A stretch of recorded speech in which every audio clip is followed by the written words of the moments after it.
Hello everyone, कैसे हैं आप सब दोस्तों। आज के इस वीडियो में बहुत इंटरेस्टिंग टॉपिक को हम डिस्कस करने जा रहे हैं, क्योंकि जो हमारा आज का टॉपिक है, आप देखेंगे इस टॉपिक से लगभग हर कमीशन ने बहुत धूमधाम से यहाँ से सवाल पूछे हैं।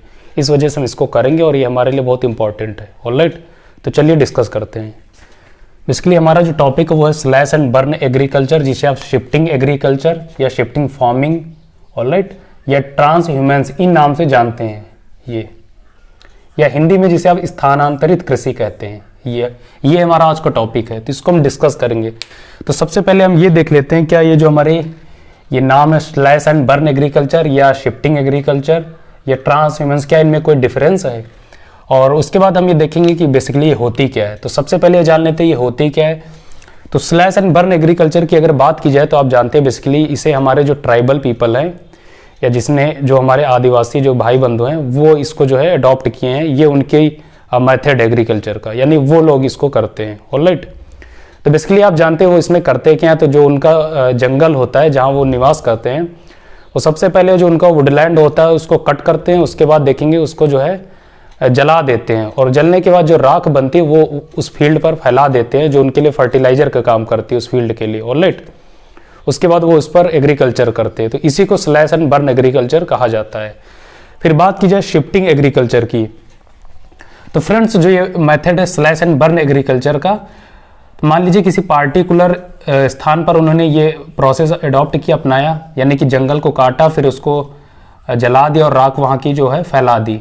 तो आप देखेंगे इस मेथड से वहाँ वो 3-4 साल तक कृषि करेंगे। उसके बाद वहाँ की जो प्रोडक्टिविटी है चूंकि वो डिक्रीज हो जाती है। ऑलराइट, समय के साथ वहाँ की उत्पादकता उस जगह की घट जाएगी। तो उसके बाद वो करेंगे क्या, ये अपना स्थान छोड़ देंगे और दूसरी जगह शिफ्ट हो जाएंगे। फिर वहाँ की वुडलैंड को वो कट करेंगे। उसके बाद फिर वहाँ की जो वुड्स होते हैं उनको जला देंगे। उसके बाद जो राख बनेगी फिर फैला देंगे और फिर वहाँ पर सेम चीज़ करेंगे, यानी एग्रीकल्चर करेंगे। इसको हम बोलते हैं शिफ्टिंग एग्रीकल्चर। ऑलराइट, ये फिर नेक्स्ट हमारा है ट्रांस ह्यूमन्स। ट्रांस ह्यूमन्स की अगर बात की जाए तो ये आप देखेंगे जो हमारे वे लोग जो पहाड़ों पर रहते हैं या जंगलों पर रहते हैं, जंगलों में रहते हैं, तो आप देखेंगे वो ज़्यादातर आप देखेंगे पशुपालन करते हैं या भेड़ बकरी इन सारी चीज़ों को वो पालते हैं। तो आप देखेंगे मौसम के अकॉर्डिंग वो शिफ्ट होते रहते हैं, यानी अगर जब गर्मियाँ आती हैं तो वो हिल स्टेशन पर चले जाते हैं रहने के लिए, और जब ठंडी आती है तो वो आप बेस में आ जाते हैं, यानी तलहट वाले तलछट रीजन में आ जाते हैं। ऑलराइट, इस वजह से अपने पशुओं को लेकर, तो इसको हम बोलते हैं ट्रांस ह्यूमन्स, यानी कि वो जब अपने पशुओं के साथ शिफ्ट कर जाते हैं किसी दूसरे स्थान पर, उनके चारे को लेकर, चारे को ध्यान में रखकर, यानी उनके चारे में कोई आप देखिए आसानी से उनके जो पशु उनके लिए चारा प्रोवाइड हो जाए, इस वजह से। ऑलराइट, तो इसको हम बोलते हैं ट्रांस ह्यूमन्स।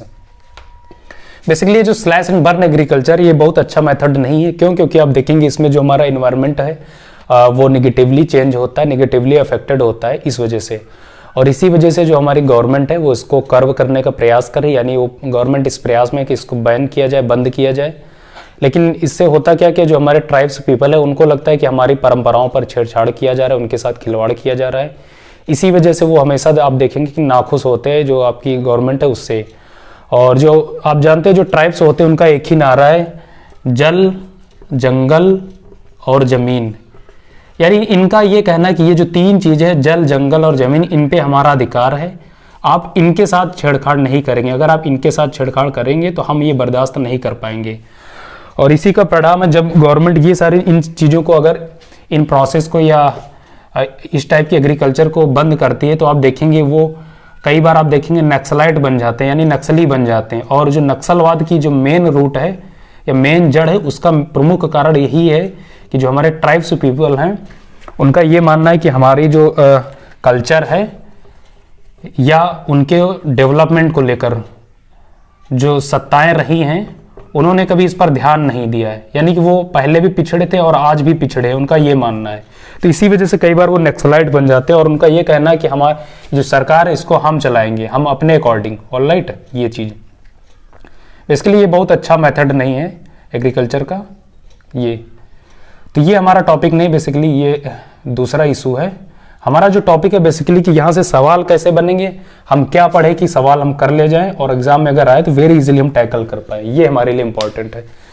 तो हम उसको देखेंगे। अगर आप इस वीडियो को पूरा देख लेंगे तो वेरी इजीली आप जो भी सवाल पूछा जाएगा इस टॉपिक से तो वेरी इजीली आप उसको टैकल कर पाएंगे। तो चलिए हम पहले डिस्कस करते हैं। तो पहला जो है हम इसको वर्ल्ड लेवल पर देखेंगे, ये दूसरा हम इसको इंडिया के कॉन्टेक्स्ट में देखेंगे। ऑलराइट, तो वर्ल्ड लेवल पर अगर देखा जाए तो सबसे पहले आप देख रहे हैं थाईलैंड। थाईलैंड में जो एग्रीकल्चर है यानी स्लैश एंड बर्न वाली, इसको वहां तामराई नाम से जाना जाता है, तामराई।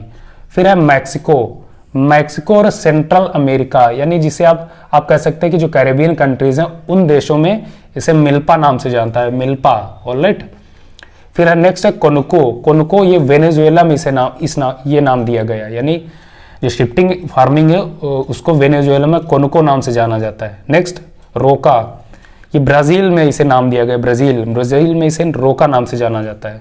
नेक्स्ट मसोले, मसोले आप देखेंगे जो सेंट्रल अफ्रीकन कंट्रीज हैं वहां इस नाम से जाना जाता है, स्लैश एंड बर्न एग्रीकल्चर को, मसोले।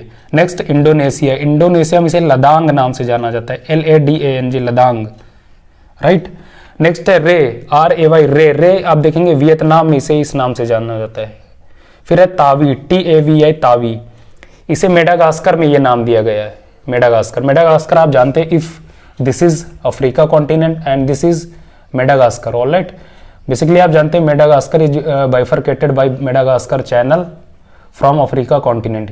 ऑलराइट, ये बेसिकली आप जानते हैं ये है अफ्रीका कॉन्टिनेंट का ही अभिन्न हिस्सा, दिस वन। फिर नेक्स्ट है आपकी फिलीपींस। फिलीपींस में इसे कैनिन नाम दिया गया, यानी फिलीपींस में जो स्लैश एंड बर्न एग्रीकल्चर है उसको कैनिन नाम से जाना जाता है, this one, Kaingin. Next Sri Lanka, Sri Lanka में इसे चेन्ना नाम से जाना जाता है, CHENA, चेन्ना। ऑलराइट, नेक्स्ट है म्यांमार। म्यांमार में आप देखेंगे इसे टोंगिया नाम दिया गया, TAUNGY, टोंगिया, म्यांमार में। तो ये वर्ड यानी विश्व स्तर की कुछ प्रमुख देशों की जो वहाँ की स्लैश एंड बर्न एग्रीकल्चर है उन्हें भिन्न भिन्न नाम से जाना जाता है और उसको हमने 1 by 1 डिस्कस कर लिया है। अब हम डिस्कस करेंगे यानी इंडिया में से किस नाम से जाना जाता है। बेसिकली आप देख रहे हैं स्लैश एंड बर्न एग्रीकल्चर, ये तो एक टॉपिक है हमारा, यानी आप कह सकते हैं ये एग्रीकल्चर का एक मेथड है जिसे दुनिया के विभिन्न देशों में या भारत के विभिन्न राज्यों में इसे भिन्न भिन्न नाम दिया गया है। तो ये हमारे लिए इंपॉर्टेंट है, हम इसको डिस्कस कर रहे हैं। नेक्स्ट है इंडिया के लेवल पर। तो सबसे पहले आप देखेंगे इंडिया में बेसिकली आप इसे झूम कृषि के नाम से जानते हैं, यानी आप देखेंगे जो नॉर्थ ईस्टर्न इंडिया है वहां इसे झूम कृषि नाम दिया गया है, झूम कृषि। और जो बांग्लादेश है वहां भी इसे इसी नाम से जाना जाता है, झूम कृषि। फिर है एमपी के जो बुंदेलखंड वाला रीजन है वहां इसे वेवर या दहियार नाम दिया गया, वेवर या दहियार। ऑलराइट, नेक्स्ट आंध्र प्रदेश में इसे पोडू या पेंडा नाम दिया गया, पोडू या पेंडा, आंध्र प्रदेश। नेक्स्ट कुमारी आप देखेंगे जो वेस्टर्न घाट्स है यानी वेस्टर्न घाट्स वाला रीजन, बेसिकली आप कह सकते हैं इन केरला में वो भी वेस्टर्न साइड में, तो वहां आप देखेंगे इसे कुमारी नाम से जाना जाता है, स्लैश एंड बर्न एग्रीकल्चर को। नेक्स्ट सदर्न स्टेट्स, इंडिया के सदर्न स्टेट्स की बात की जाए तो आप जानते हैं बेसिकली तमिलनाडु, केरला, तेलंगाना, आंध्र प्रदेश। ऑलराइट, वहां आप देखेंगे एज होल अगर बात की जाए तो सदर्न स्टेट में इसे जरा या इरका नाम दिया गया, जरा या इरका। राइट, नेक्स्ट जो हिमालयन रीजन है आपका यानी जहां हिमालय माउंटेन एक्सपेंडेड है वहां इसे खिल नाम से जाना जाता है, KHIL, खिल। राइट, नेक्स्ट है आपका झारखंड में इसे कुरुआ नाम दिया गया, कुरुआ, KURUWA, कुरुआ। नेक्स्ट ओडिशा में इसे आप देखेंगे पामाडाबी या कोमान या ब्रिंगा, ये 3 नाम हैं, तीनों कोई भी पूछा जा सकता है, आप इनको ध्यान रखिए, पामाडाबी, कोमान, ब्रिंगा। नेक्स्ट है अंडमान एंड निकोबार आइलैंड, यहां आप देखें इसे दीपा नाम दिया गया। नेक्स्ट है साउथ ईस्टर्न राजस्थान, ये यानी दक्षिण पूर्वी राजस्थान में आप देखें इसे बत्रा नाम दिया गया, BATRA, बत्रा। तो ये इंडिया के कुछ राज्यों में इन्हें भिन्न भिन्न नाम से जाना जाता है, हमने उनको 1 by 1 डिस्कस कर लिया है। और अब हम देखते हैं कि यहाँ से सवाल कैसे पूछे जाते हैं। तो सबसे जो बेस्ट मेथड रहा है कमीशंस का वो यही है कि वो इसको 1 लाइनर के अकॉर्डिंग पूछते हैं। फॉर एग्जाम्पल वो पूछ सकते हैं कि कोनुको कहाँ की कृषि है या किस नाम से या इसे किस देश में जाना जाता है, तो वेनेजुएला। फिर पूछा जा सकता है कि ब्राजील की जो स्लैश एंड बर्न एग्रीकल्चर है उसे किस नाम से जाना जाता है, तो रोका, ऐसे पूछा जा सकता है। दूसरा मेथड हो सकता है कि इसको मैचिंग की फॉर्मेट में पूछ ले।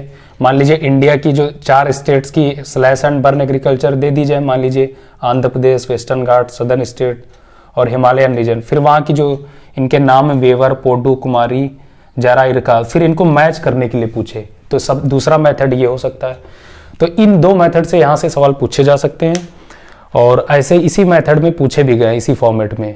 Alright friends, so I hope कि अगर इस वीडियो को आप करके जाएंगे, इतनी चीज़ों को अगर आप जानते हैं तो अगर यहाँ से सवाल पूछा जाएगा तो आप कर लेंगे, इससे बाहर कुछ नहीं पूछा जाता इस टॉपिक से। ऑलराइट, बस इन्हीं सारी चीज़ों को आपको जानना है, फिर यहाँ से सवाल चाहे जैसे बनाए जाए आप कर लेंगे। ऑलराइट फ्रेंड्स, सो फ्रेंड्स अब आप इसका जो है स्क्रीनशॉट ले लीजिए और इसको आप नोट्स बना लीजिए ये चीज़।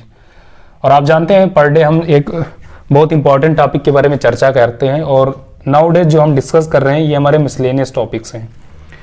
उसका रीज़न ये है कि आप जानते हैं अगर आप कोई भी एग्जाम देते हैं उसमें आप देखेंगे आप 20 से 25 सवाल ऐसे होते हैं जो मिसलेनियस टॉपिक्स के होते हैं। ऑलराइट, इसी वजह से हम लगभग 25 से 30 वीडियो ऐसे करेंगे जो मिसलेनियस टॉपिक्स के होंगे, क्योंकि अगर यहाँ से सवाल पूछे जाएँ तो आप कर जरूर लें ये चीज़ें। सो फ्रेंड्स, इसी वजह से आप इन सारे वीडियोस को देखिए और बढ़िया अच्छे से देखिए, धूमधाम के साथ देखिए, इसमें कोई इशू नहीं, नोट्स बनाइए। और आई प्रॉमिस कि अगर आप इन सारी चीज़ों को करते हैं फिर एग्ज़ाम अगर आप देंगे तो आप देखेंगे जो आपका स्कोर होगा या परफॉर्मेंस होगा कितना बेहतर होगा पहले की तुलना में। ऑलराइट, ये सो फ्रेंड आज की इस वीडियो में यही सारी चीज़ें आपके साथ डिस्कस करनी थी एंड आई होप कि आपने इस वीडियो को काफ़ी एंजॉय किया होगा, आपको काफ़ी बेनिफिशियल लगा होगा। सो फ्रेंड्स अब इजाज़त चाहता हूँ, चूँकि वक्त मुझे अब इजाज़त नहीं दे रहा है, इस वजह से अब विदा चाहता हूँ। मिलेंगे किसी नेक्स्ट वीडियो में, फिर ढेर सारी बातें होंगी, तब तक के लिए बाय बाय, नमस्कार, कीप मुस्कुराना।